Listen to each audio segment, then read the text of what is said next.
ఈసారి పండక్కి నా సామి రంగా నిజంగా నా సామి రంగా సినిమా అక్కినేని అభిమానులకి ఇలాగే ఉందండి. అభిమానులందరూ కూడా నాగార్జున గారి అభిమానులు ఆయన ఎలాంటి మాస్ యాంగిల్లో చూడాలనుకున్నారో అలాంటి మాసి యాక్షన్ ఫిలింలో ఆయన కనిపించారు.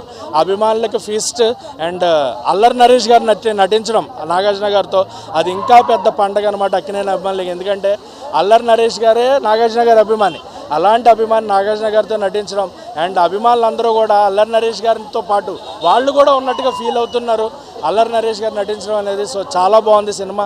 అల్లరి నరేష్ గారి క్యారెక్టర్ చాలా బాగుంది. రాజధరణి గారు కొంచెమే క్యారెక్టర్ అయినా 100% ఎవరికి వాళ్ళు న్యాయం చేశారు. ఆశికా రంగనాథ్ గారు, రుక్సార్ గారు, మిర్నా గారి క్యారెక్టర్ చాలా బాగుంది. కీరవాణి గారు బిగ్ అసెట్ మూవీకి, మ్యూజిక్ పరంగా, సాంగ్స్ పరంగా, బీజిఎం పరంగా కీరవాణి గారు పెద్ద ఎసెట్ అయితే మూవీకి. అండ్ సినిమా అయితే నెక్స్ట్ లెవెల్. ఈ పండగకి పండగ లాంటి సినిమా నా సామి రంగా. సో ఖచ్చితంగా ఫ్యామిలీ ఆడియన్స్ ఒక 2.5 hours సినిమా ఎంజాయ్ చేయాలి అనుకుంటే నా సామి రంగా అండ్ అలాగే పండగ లాంటి సినిమాతో ఎంజాయ్ చేయొచ్చు.